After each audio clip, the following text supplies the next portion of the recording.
Enterprise TV, a tradition of truth.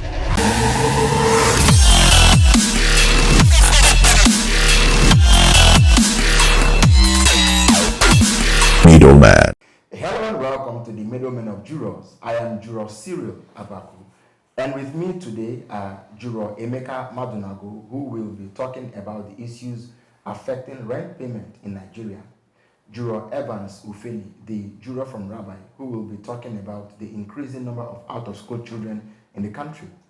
Juror Olajumoke Alawade James, who wants to know whether every Nigerian is indeed corrupt. I will be discussing the dissatisfaction of the Liberian army with their government, but that will be in just a moment. Stay with us.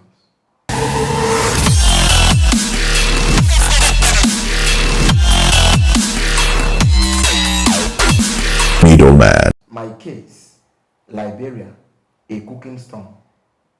Indications coming out of Liberia are not good at all.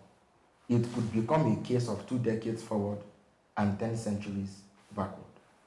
The annual Armed Forces Day celebration in that country, planned for February the 11th, had to be cancelled because of unease among officers of the Armed Forces of Liberia. It appears the cancellation was not even done by government. It was done by disgruntled officers who have been expressing their grievances through their wives. How, you might ask? The gallant women have long since blocked several major roads and arteries leading into and out of Monrovia, the capital of the country. What then are the real issues? They are citing bad labor practices, low incentives, inadequate housing, plus a lack of this and a lack of that, which, as you know, is often the case in many an African country. Let me take a quote from a local newspaper, the Daily Observer. Quote, members of the AFL, that is the Armed Forces of Liberia, High Command, who slept outside the president's home, informed him about the high security risks that are currently hovering over the army, and that officers have practically become disgruntled and are no longer taking instructions from their superiors, a situation that has a likelihood to spiral out of control. Well, we also have President Joseph Boakai, after fulfilling his long-term ambition of winning the presidency, passed out during his inauguration. It is difficult to imagine how a president will have his army in such disarray. Too soon, something really grievous may give. Verdict.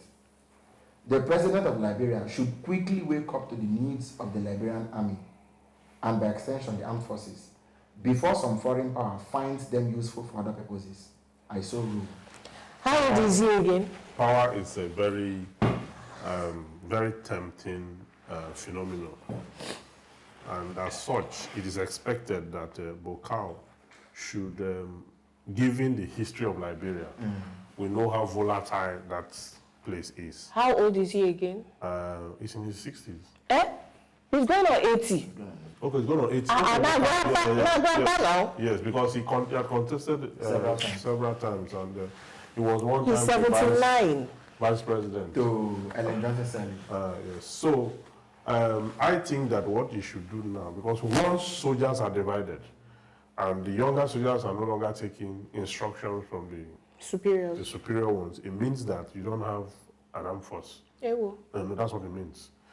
So that is why in the military, once you find that kind of mishap, you understand, they begin to court-martial them so that they don't affect others. Okay. Because that is why they also change guards. Because the more you keep soldiers together, the likelihood they can hash a coup, a plot, or whatever it is to upturn whatever it is that you have. Liberia is not in a good place as we speak.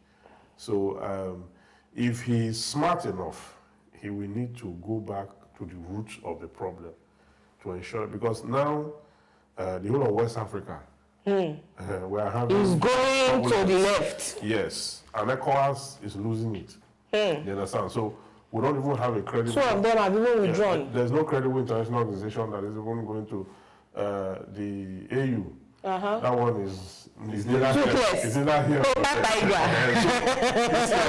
It is in Africa. They will tell you the true meaning of sovereignty. Cannot tell us anything. You cannot. As a matter of fact, the president made a mistake, in my opinion, by appointing Prince Johnson as Minister of Defense.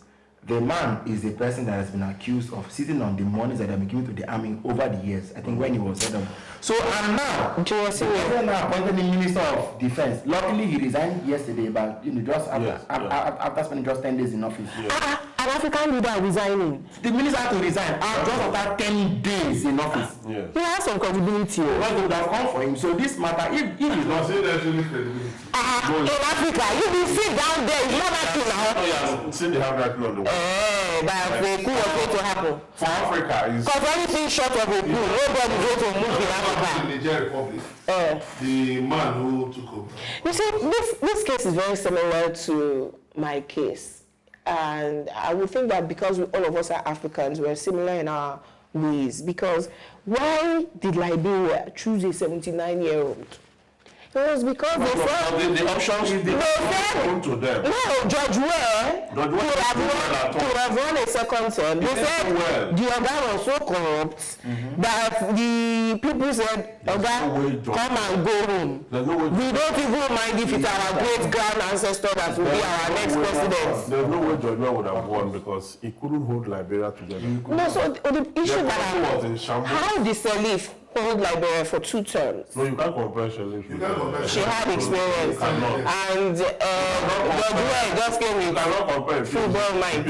An intellectual with a regular. With a footballer. No, you won't do that. It's also what you should do in the first place. So she knew how to even garner the international community around Liberia. Oh, true. Yeah. And I agree. That time, you see, the way she even came to Nigeria. Her policy was West African and African. I agree. Widespread. I agree. So in the end, you look at what the minister did and compare it with what happened in Nigeria under Betta Edu. She wasn't even going to leave until she was suspended. Yes. But in Liberia's own case, the ferment is, because Liberia... Well, not cool was going to happen in Nigeria. No. So we're talking about Liberia right now. But no, I'm sorry, Becca, normal African will not live anywhere. Of course, won't. But in Liberia's own case, the matter of essence, because my personal concern is, if the cartography of coups continue to spread, it's not good for us. One. Number 2 is the fact that it will influence more countries. It will, and then, because of where Liberia has been in the past, it is easy that once you decide, you begin to go back to Liberia. See, Liberia's case is horrible. I mean, they were there. Joel, they have not even recovered. Joel, from what they. What should Nigeria, as the current head of ECOWAS, forget Nigeria's president, but Nigeria as the current head of ECOWAS, what should we be doing to ensure that Liberia doesn't fall apart? No, you say what should the leadership of ECOWAS, not us. The president is a Nigerian. They have an ESCO that's spread across West Africa. Okay, so what should we as West Africans be doing? What should we be doing? Of course, what they should do is to activate their fundamental objectives. And their fundamental objective, one is that every country in West Africa must maintain and sustain a democratic dispensation. Regardless of if it is a corrupt democracy. You know what ECOWAS even does is, ECOWAS do not even look into internal corruptions of countries. They don't. That's what the Nigerians. They are okay with it. That's what the Nigerians are saying. That okay, see, we were being shortchanged with our resources, our natural resources and all that. Yeah. You didn't say anything about it. We now change the corruption. Yeah. You didn't say anything about it. We now change the government. You now say we must come back to democracy by force. The one that is making us to suffer. True. You understand? So ECOWAS will do what they have. Is democracy working for Africa? America, you saying something? Well, look at Africa. You see, the point is that African nations are generally unraveling because of a lot of decades of deceit.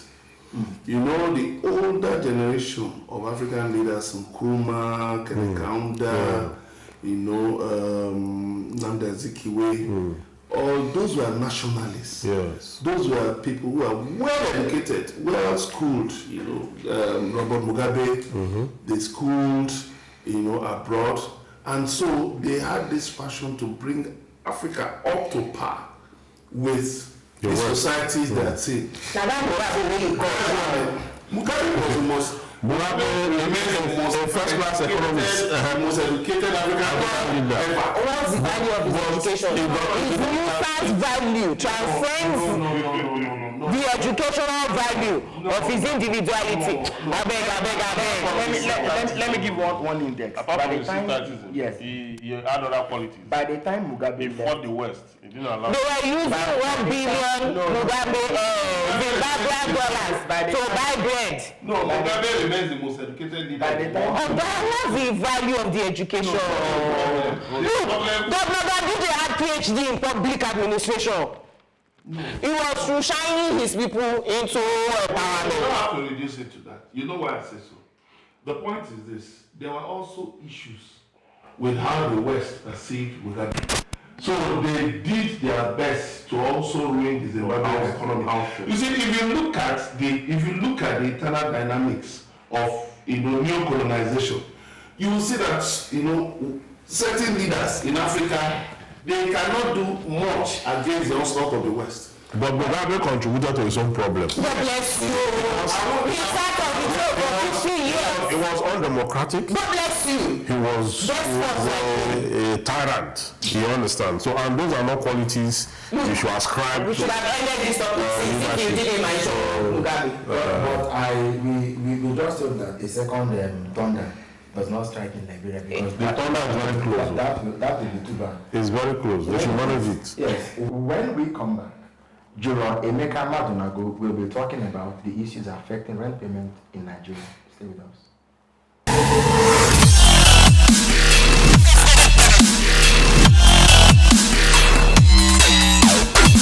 Middleman. My case, Fashola's call for monthly rent payment. A former Minister of Works and Housing, Babatunde Fashola, recently called for the implementation of monthly payment of rent by Nigeria. That's something that people had voiced out now and again in the past. But the question really is, will monthly rents really help tenants? I don't think so. Because of living insurance is a challenge, disposable income is also a challenge, because the fact that you say, okay, every month, pay your rent every month, doesn't mean that the income of 1 month will be the same income of the next month. So what guarantees that the payment of monthly rents will actually be flowing like that? Paying rent every month might be cumbersome. I mean, landlords, will they just sit back and be waiting for monthly payments? They're not doing anything. I also think that tenants could be at the receiving end, because in the tenancy law, anyone paying monthly can be evicted after a quick notice of 1 week. How will that be handled? My verdict: we need to look at more critical issues affecting housing in Nigeria beyond the payment of rents. Fashola was just making an opinion. Opinion, full stop. But again, I would have loved if you delved more into this case and compared Nigeria with the countries that are paying monthly rents. What's their income structure like? Most of them earn per hour, right? So in a week, you could easily have gathered your rent for the month. Also, you mentioned that what if your monthly income is not regular? That's for business owners. And in the countries where they pay monthly rent also, they have business owners like that. There are pros and cons, like for every situation, to paying monthly rent. For some people, it means that those who earn from hand to mouth and are unable to save, the way the yearly rent here are outrageous. They're asking for 1 million, 2 million per year. If it was monthly and they're saying come and pay 100,000 or something like that, and your income, for instance, is 150,000, you can arrange yourself well. But it also means that once you lose your job, that's in the following months you are giving your landlord notice, and you go back to your village. Let me share a personal experience with you. I had a tenant pay yearly. She came in pay yearly. I now saw the pattern of things. I said, okay, pay 6 months. She brought 6 months. I said, okay, do we do it this way? Do we make it monthly? Just bring in and 5,000 naira, just bring the 5,000. It got to a point. 8 months rolled by, there wasn't even any monthly or 6 months. Nothing was coming in. I had to just find a way to ease her out so that it wouldn't go the issue of rentage, okay, it calls for both legalistic and behavioral adjustments. You see, it was this same fashioner that reduced the 2 years rent tenure in Lagos State to 1 year, and the society have adjusted to it. Yes, sir. Now it looked like 1 year rentage has been the norm. At that time, it looked like 2 years rentage was the norm. You understand? But you see, it calls for adjustment. You see, I will subscribe to monthly rentage. Why? Yes, the reason I would do so is because people should not spend money that they've not earned. True. That is the reason most people are on the rat race.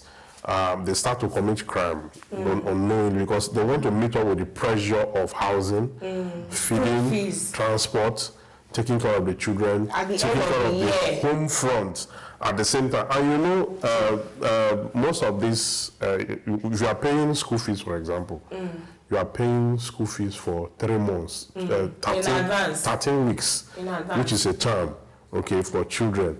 Then you now pay rent for that long, then transport and all that. Before your income, you are unable to manage your income. So this is a developing economy, okay?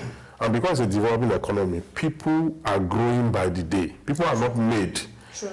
It's societies where people are made. You can ask them to pay 5 years rent. But here, people are not made. People are growing gradually. So yeah, they allow them to be using this little money, okay, to take care of their affairs. When you see, because that is why we had the Rent Control Act, and then you have other legislation. So is it to the advantage of the tenants? It's to the advantage of society. Yes. So that society will be sane. People will now have a sense of belonging. There should be a lot. I think that one more. You see, it's just because that in Nigeria, people build houses as investment. Oh yes. Yeah, it's not supposed to be investment. You are supposed to build a house just to shelter people. I'm just telling you. No. But it's not.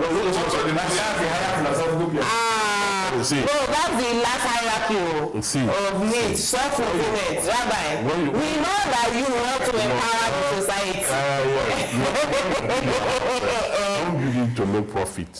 Yes. Is it to make money or to make profit? To make money or profit. What am I looking for? Build your house for the purposes of saving society from homelessness. That's of charity. That philosophical dimension of rentage will help society to reduce criminality. In the long run, it will keep society healthier. It will keep, you know, I'm just telling you. So my tenants will now come and say, landlord Jumoke, sorry. 1 month rent. And next month, I cannot have. Yes. Your personal experience calls for something very significant. And you did something very significant. I don't know how much investigation you put into this, because it's also to your advantage. Because if you don't pay monthly, you can evict her quickly, because you only just 1 week notice to quit. Then you give her maybe 2 days owner's intention to recover premises. Then you file. So you're able to take her down easily.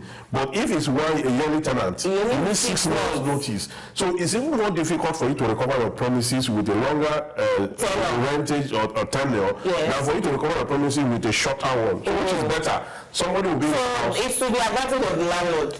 It's an advantage of society. Society. Because I remember we should build society, not individuals. Yes, I remember when I moved into an apartment, and I was surprised that by the time the year had run out, I didn't have money to I called the landlord and said, let's have this bill. I'm going to pay every month. And he accepted it graciously. But the good thing is, I never felt that I was paying rent. Because every month I just sent him. That's how it does. I didn't feel it. Abroad, you pay for the month you are packing. Okay, wait. That's what you pay another one. So it reminds me, when Governor Fashola was governor, right? He started Lagos Homes. The idea was for first-time homeowners the average young school leavers who cannot afford enormous rent. So it was a 25-year mortgage. You're supposed to pay 11 million for the entire apartment, fully serviced by state government. They said don't bring AC. They had recreational facilities and everything in every estate, and you will ask them to pay monthly. So if your salary was 150,000, for instance, and you are paying 80,000 rent, you are paying to own the property. Eventually, in your 25th year, it becomes yours. So I'm guessing that from that idea of him doing that, Governor Ambo discontinued it. He said, we cannot have barracks on our waterways. As against you spending 25 years paying rent, and that money is blown away. Yes.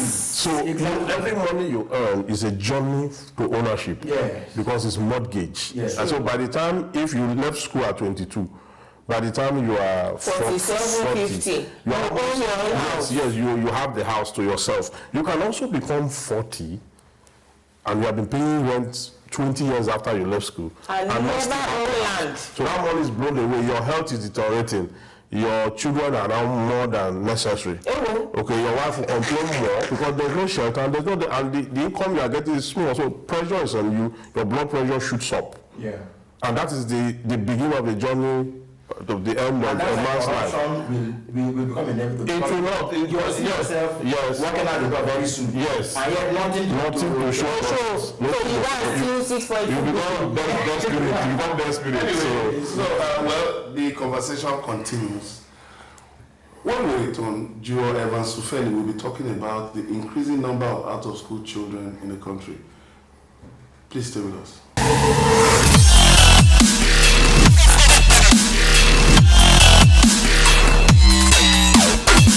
Middleman.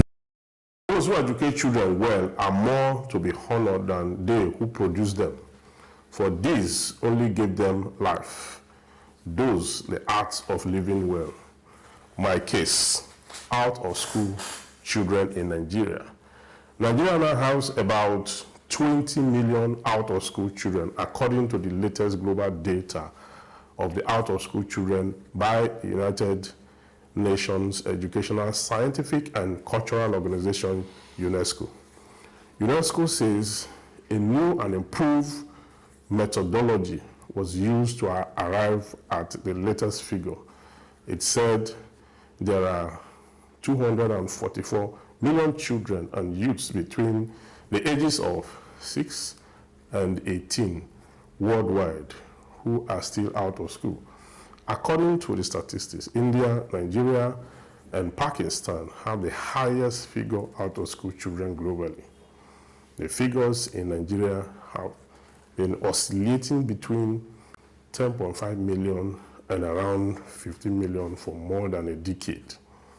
With the situation growing worse due to the degenerating security situation in the country, the new estimate published online by the UNESCO Institute for Statistics and Global Education Monitoring Report shows that Sub-Saharan Africa remains the region with the most children and youth out of school, with 98 million children and young people excluded from education. It is also the only region where this number is increasing.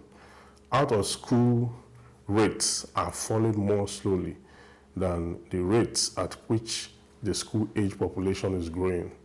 Why is Nigeria in the category of countries with high rate of children out of school? My verdict: Nigeria breaks my heart. This case breaks my heart. Nigeria must protect her next generation, educate them and prepare them for the world ahead of them. This lack of care for the citizen and their welfare must stop. I therefore call on the federal government to invest in the children of this country and put them in the right way. The children neglected 30 years ago are now insurgents and bandits. The ones coming must not go the way of the ones before them. Let's protect our children. I shall go to Rabbi again. Rabbi, yes. Who will protect the children? The Nigerian state, the federal government. Because and the state government. The federal government budget year after year never meets UNESCO, UNICEF, and all the other world organizations' advice on education, which is 5% of your budget, right?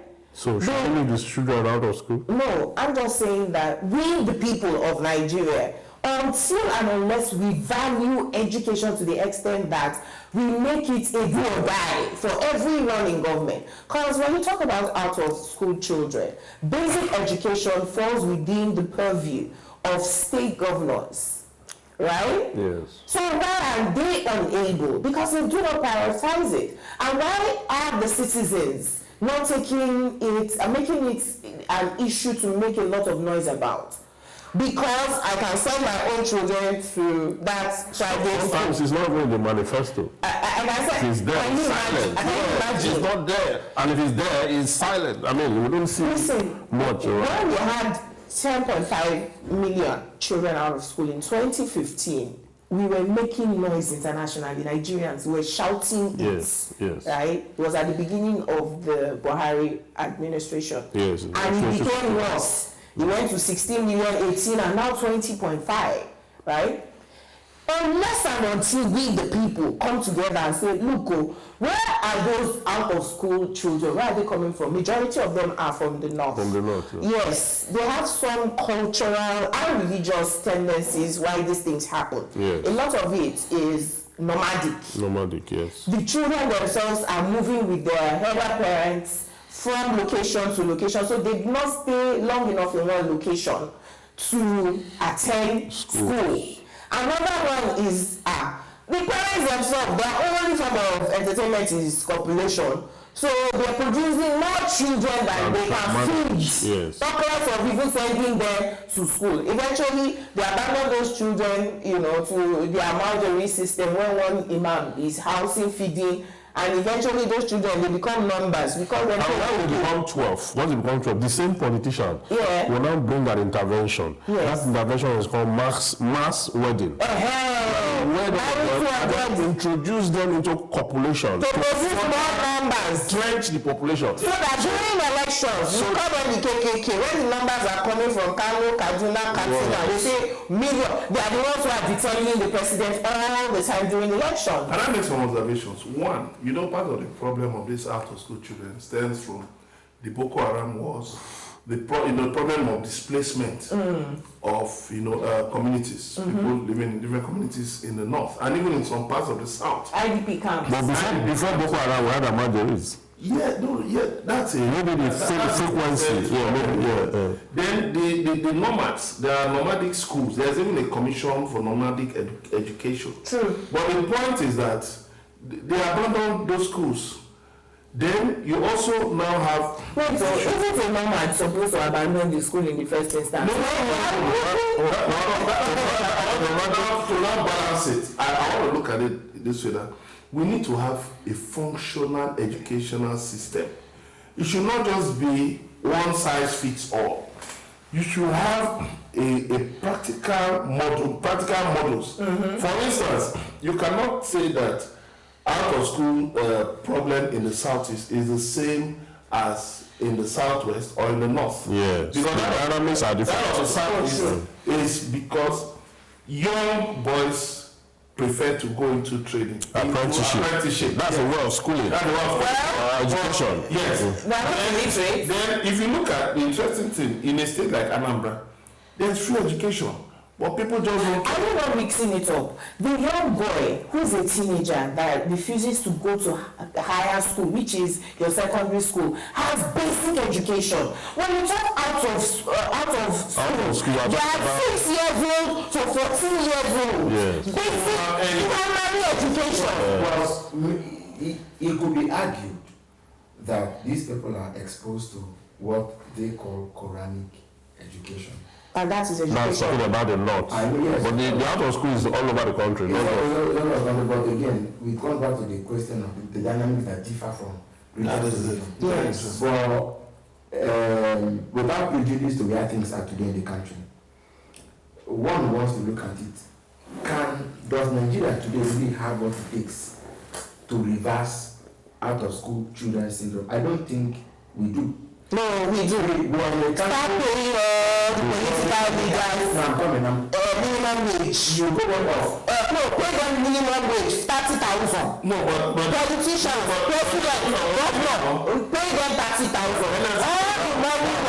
All the money we save, let's use it to solve the problem. I want to address what you say about that these nomadic children have alternatively Quranic education. But I also tell you that the most dangerous thing you can hand over to a child is to introduce him to religious education when he has no what do you call it? The regular education. Yeah, that will give him the capacity to reason logically. So choose. Yeah, you put religion before a child in his formative years. Yes. That child is not going to be a balanced human being. Yes. So throughout his life, he will be enslaved. So now again, because I was here to learn, it appears that state governments and local governments have virtually hands off from primary education. Because we the people have hands off. Technically, they've done that. They have. Because for many parents, the option is private schools. Yes. And so it's clearly, again, I think the issue will not be Nigeria has not understood why it even wants education in the first place. Yes. Because the kind of education we have in Japan, China, Germany, America are not the same. True. It's not the same model. So first of all, what do we want to achieve with education? What's the Nigerian dream? That's the first place of our because politically, we're not all agreeing what we're going as a country. Yes. It is telling also in how we want to manage our because I don't believe that Nigerian governors are or Nigerian government, generally, or political class, agrees that we are all in need of school enrollment. Look at how school enrollment. I agree. When we were creating those schools, what did they say? Because we was trying to Christianize the North. So for me, was blackmail, was propaganda. We were not to believe that the Amajiri won't be able to read the streets of northern states. It was a when COVID came. Did they not? We saw that they knew to take them to. I agree. Alright, it's and those children are good for the numbers. Political solution. Yes, sir.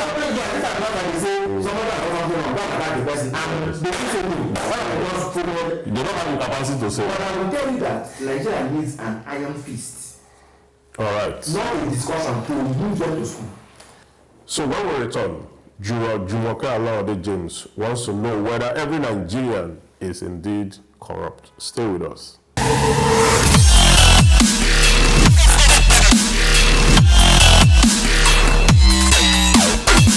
Middleman. You're welcome back to the Middleman of Jurors. My case today is asking, are Nigerians all corrupt? First, congratulations to Nigeria for winning the silver medal at the 2023 African Cup of Nations AFCON that held in Ivory Coast recently. Also, may all the souls of our faithful departed rest in peace. There were so many accidental and even terrorism-related deaths recently that one is astonished. On an unrelated note, have you heard about the $6.2 million scam rocking the CBN and its former governor Emefiele? Are Nigerians all corrupt?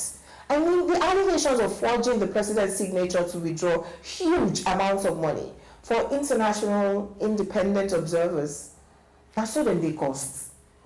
For the same elections that independent observers couldn't stop the shutting down of servers and the attendant irregularities after. I beg, should we stop conducting elections and ask the politicians to share all our resources, since we all are corrupt and are just waiting for our turn? The Nigerians that are not corrupt are just two. We know plenty. The rest of you are waiting to get into government and be more corrupt. I did lie. Don't you inflate contracts in your office? Small policeman I greeted close to my house and exchanged numbers with has been calling me every day for money. His father died. He wants me to support him. And Nigeria is not all corrupt. I mean, where do we get money to buy Ashwebi now? When $100 is now 150,000 naira. Only a small percentage even earn that much money monthly in the country. But the fact We all avoid paying taxes, jump queues, bribe officials to get passports, driver's licenses, and all whatnot. Aren't we all corrupt? My verdict, and again, this one is an easy case to judge. Only myself and one other Nigerian are not corrupt. Well, congratulations to you.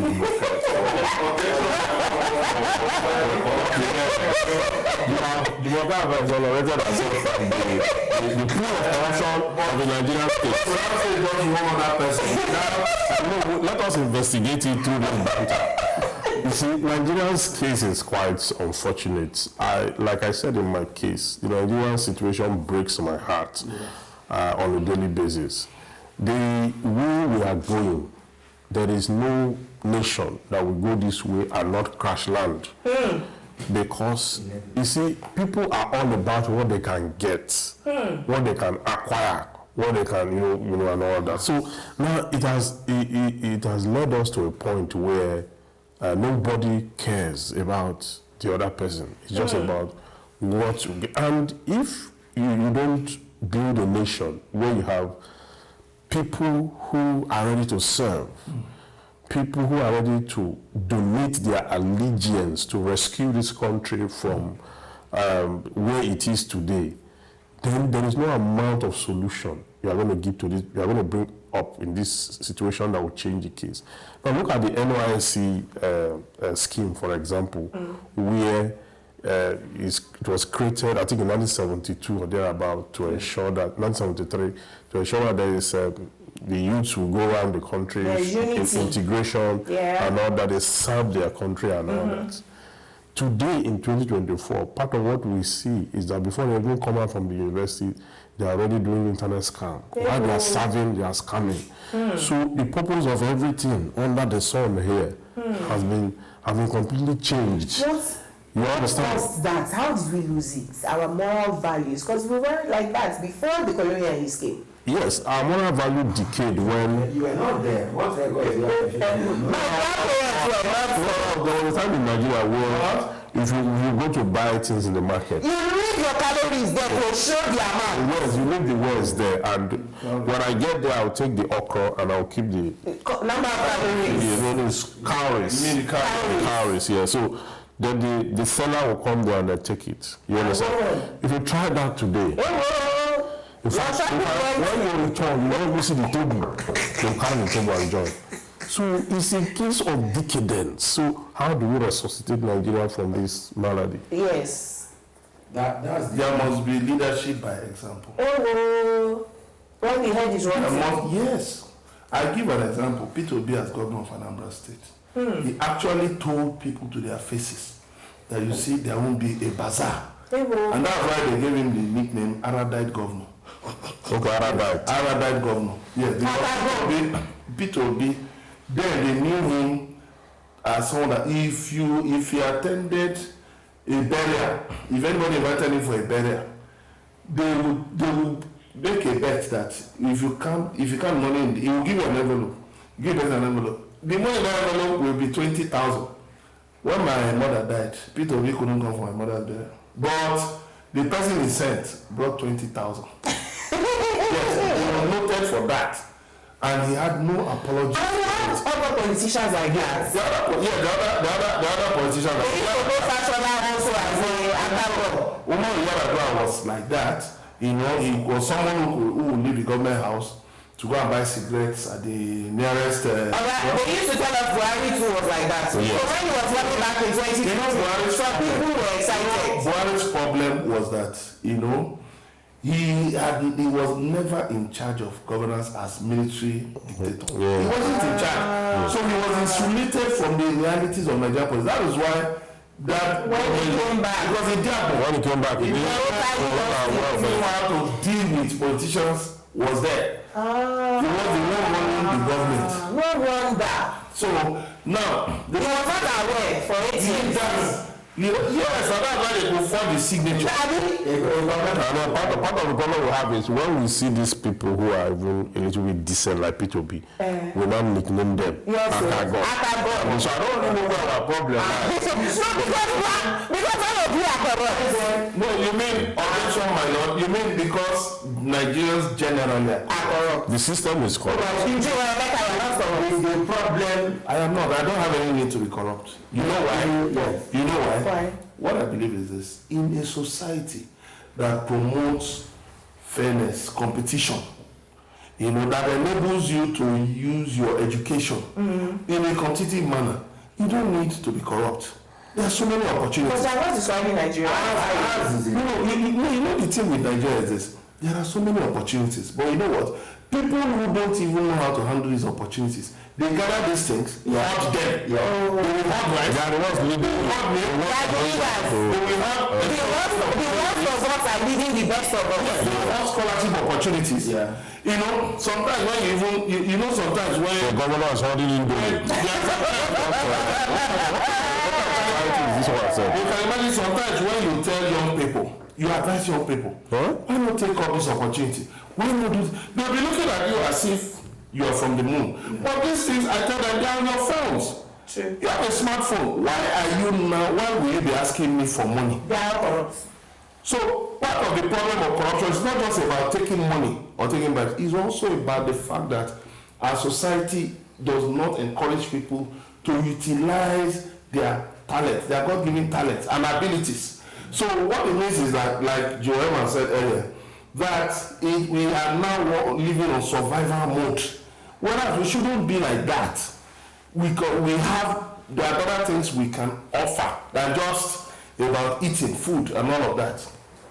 Well, my own wrapping thoughts would be this. For the fact that we become a society in which values are relegated, corruption will definitely thrive.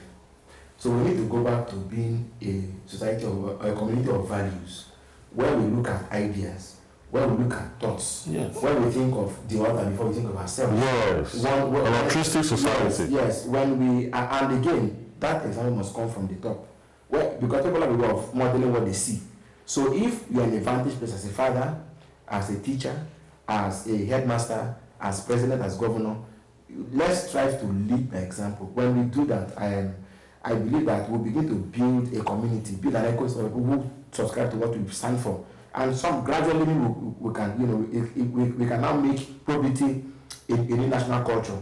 Until we do that, we'll continue to go around circles and it just won't work. If we as a nation feed the hungry to the extent that corruption is no longer about survival, and then demand accountability, in fact, pay politicians minimum wage to the extent that nobody is interested in even going into office except only those who are willing to serve, I think Nigeria will be better. But who will make the law that will pay politicians 30? I am the other uncorrupt person, and that's all. Let me say this. I want to say a huge thank you. So I want to viewers for being here today. Also, I thank you, the viewer, for watching. To join us next time, please subscribe to our YouTube channel at Enterprise TV 7 and follow us across social media at Enterprise TV 7. Kindly visit our website at www.enterprisetvnews.com for more of our content. We'll see you next time. The conversation never ends. Bye for now. Thank you.